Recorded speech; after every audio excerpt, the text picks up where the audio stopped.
everyone, Susan Choi from the Food Institute, and I am here with a very special guest, CEO of Acosta Group, Brian Wynne. He is here to give us the scoop on everything from brand success to what's coming up in 2026.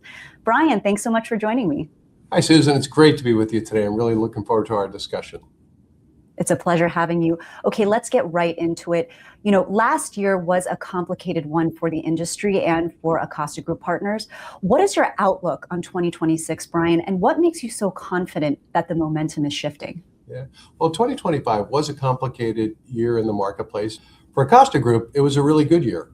It was our fifth straight year of growing our revenue and growing our profits. It was another year where we added capabilities across the organization. We had made a number of large acquisitions at the back end of 2024, and we were able to integrate those acquisitions into our business, into our suite of services, which really makes us feel great about setting up for 2026. We had several large client appointments at the very end of 2025, which will help us get off to a really great start in 2026.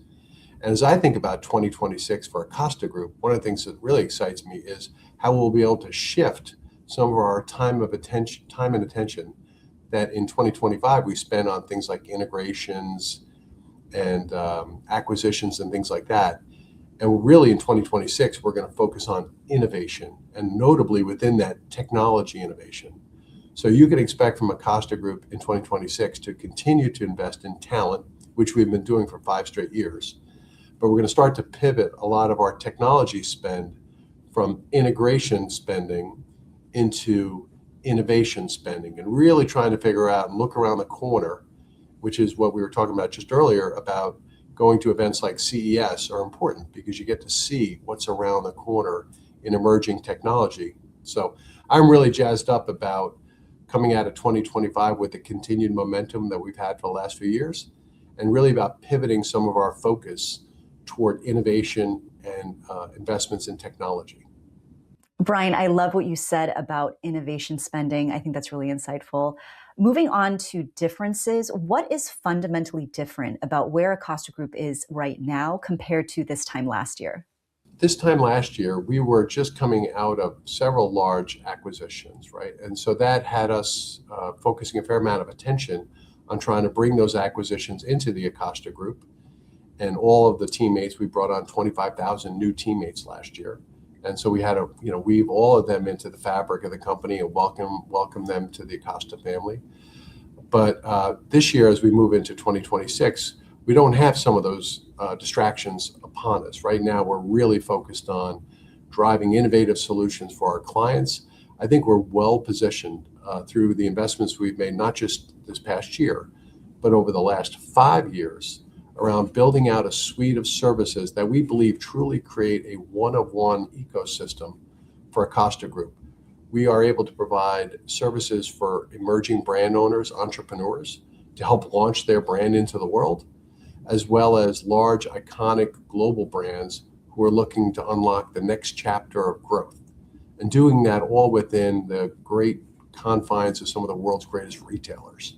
So I think we've built something over the last few years, including in 2025, was kind of the final touches on building out this suite of services that we're ready to really tackle what brand owners need and want as we go into 2026 and beyond.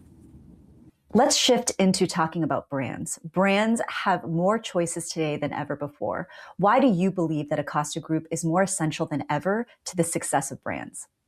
It's a great question, Susan. Brands do have lots of choices. They've always had lots of choices, right, in terms of where they're going to invest their money. But I think 2 things are fundamentally true for what brands are always looking for. And they nuance a little bit year to year, but these 2 foundational needs exist today and tomorrow. And one is the ability to grow, the ability to find growth, the ability to sell more of their product. And the second is to be able to do it in the most cost-efficient way so that they can allocate their finite resources to growth, right? And so when I think about what we've built with Acosta Group, we do 2 things. We help people sell more, and we help them save money. Those are the 2 things that we do at our core.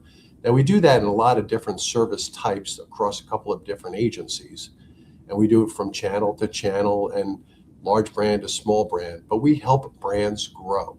And that's something we've been building out. And the ability to do that across lots of channels is important, because a lot of the growth, we see growth in 25, 26, 27, coming at some of the intersection points between channels. And so if you think about inside of a retail footprint, one of the largest allocations of space is for food service offerings inside of a retail footprint. We're the only agency in the US that really can do both food service and retail. We're able to bring those two skills to bear to hit that growth opportunity that's sitting at the intersection of those two dimensions.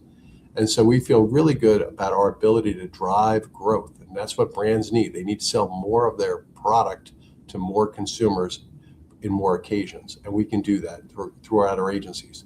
The other thing, because of our model, it's a fantastic thing about the agency model, is we're able to do that in a way that no brand owner could do it. We're more cost effective because we can spread the cost of some of our investments across 3,000 brands. And that allows for every one of those brands to benefit from a great service at an advantaged cost model that they themselves couldn't do. And when a brand can save money by moving some of their work to us, what they do with that money is they can then take those savings and redeploy them into additional brand building initiatives, innovation, pricing, technology on their own, right? We free up money for brand owners to be able to deploy that money to grow. So that's why I think I'm so excited about our business, because brand owners need solutions to those two basic problems. And what we built over the last 5 years is a comprehensive suite of services that can hit those two things really, really well. Brian, you mentioned an upcoming show, the FMI Midwinter Executive Conference. What kinds of conversations are you most excited about having with clients and partners? I am super excited about the upcoming FMI event in California. And it's a great opportunity. FMI is a great opportunity to listen, to learn, and then solution, right? Like, we're not there to just kind of learn stuff. We're there to learn and be able to help bring back solutions to our brand owner partners. And I'm really excited to talk to him about, number one, what I said before, the full suite of solutions that we now can bring to bear.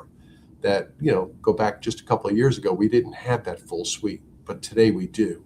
So I'm really excited to talk to them about ways we might be able to help them unlock growth and or save money. The second thing I'm really excited to talk to them about is our recent investments in technology.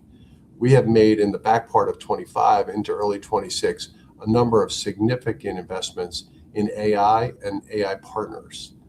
And one of them, I'll give you the early read, we're announcing very shortly a partnership with 𝗟𝗏𝘁, which is a company called CommerceIQ.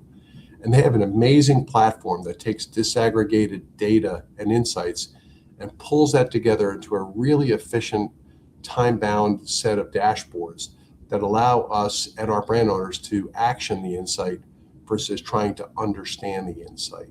And we'll be announcing that very shortly. And we're really excited about what that partnership will be able to provide, not just to us, but actually to our client partners in helping them unlock growth. So we have a really exciting list of things to talk to brand owners about. But first and foremost, you got to listen. We want to listen, see what's on their mind, see what problems they're encountering, see how we might be able to help them. And then two, share with them some of the significant investments we're making on their behalf to help drive their growth. Absolutely. And finally, Brian, if there is one message that you could give to Acosta Group stakeholders to take into 2026, what would it be? I would tell you, I am so excited about our future. We're a company, we're 98 years old, heading toward our 100th birthday in 2027. And I can tell you that we are so well positioned as we go into 2026, and the investments we're making in 25, 26, and we'll continue to make into 27, really sets us up for a fantastic 100th birthday of the company. And I think we'll be able to be positioned as the brand building partner for the world's greatest brands. And that's something that I think about, like what purposes in life. We talk about our purpose is to connect people with the brands they love, right? What a great purpose that is, our role in the ecosystem. Because we don't own the brand, we don't own the retail outlet. We're the synapse in the middle that connects that shopper with the brand. And I think what we built over the last couple of years, the investment, the time, the energy, that we've made over the last couple of years, coupled with what we're going to do in 26, really sets us up well for a fantastic 100th anniversary of the company, and to really, live up to the mission of trying to be the brand building engine for the world's greatest brands. Connecting people, connecting brands. Acosta Group CEO, Brian Wynne, thank you so much again for joining me. Susan, thank you, and cheers to a great 2026.